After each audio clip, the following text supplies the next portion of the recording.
இது உங்களுக்கு first horror மூவியா சார்? ஆல்ரெடி நான் ஒரு ஃபீச்சர் ஃபிலிம் ஹீரோவா பண்ணியிருக்கேன். அது Okay. ஃபுல் ஹாரர் தான். ஓகே. அது போஸ்ட் ப்ரொடக்ஷன்ல இருக்கு. இது எனக்கு செகண்ட் ஹாரர் ஃபிலிம். ஜன்மஞ்சித்திர மூவியை பத்தி ஏதாவது சொல்லுங்க சார். ஸ்டார்டிங் ஃப்ரம் சென்னை ஷூட்ல இருந்து ஒரு பாண்டிச்சேரி ஷூட் வரைக்குமே ரொம்ப எக்ஸைட்டடா இருந்துச்சு. கண்டினியூஸ் நைட் ஷூட் இருக்கும் அண்ட் ஷூட்டிங் லொகேஷன்ஸே பார்த்தீங்கன்னா ரொம்ப ஹாண்டிங்காக இருக்கும். ஒரு ஃபர்ஸ்ட் நாள் செகண்ட் நாள்லாம் போயிட்டு இருக்கிறப்போ என்னடா நடுக்காட்டுக்குள்ள சிக்க வச்சிட்டாங்கன்ற மாதிரி தான் அந்த மில்லே வந்து அவ்வளோ ஹாரிஃபைங்காக இருக்கும். இந்த படத்துல என்னென்ன டிஃபிகல்ட்டி நீங்க ஃபேஸ் பண்ணீங்க? ஆக்சுவலி ஒரு ஸ்டன் சீக்வன்ஸ் இருக்குன்னு சொன்னாங்க. மாடியிலிருந்து நம்ம கீழே விழுகணும்னு இருக்கிறப்போ ரொம்ப பயமா தான் இருந்துச்சு. அந்த சீன் பண்றது எனக்கு ரொம்ப டிஃபிகல்ட்டா இருந்துச்சு. மேல இருந்து கரெக்ட் டைம்ல குதிக்கணும்.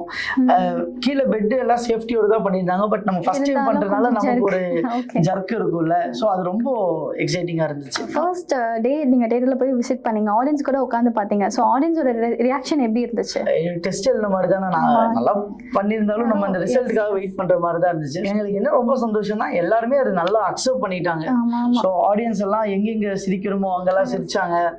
ஜம்ப் ஸ்கேர்ஸ் வர இடத்துலலாம் பயப்பட்டாங்க. ஸோ அதெல்லாம் பார்க்குறப்ப எங்கள் டீம் எல்லாத்துக்குமே ரொம்ப சந்தோஷமா இருந்துச்சு. அடுத்து உங்க பிளான் என்ன? இப்போ ஒரு பைலட் முடிச்சிருக்கேன். ஸோ அது அப்படியே ஃபீச்சர் ஃபிலிமாக கன்வெர்ட் ஆகும்.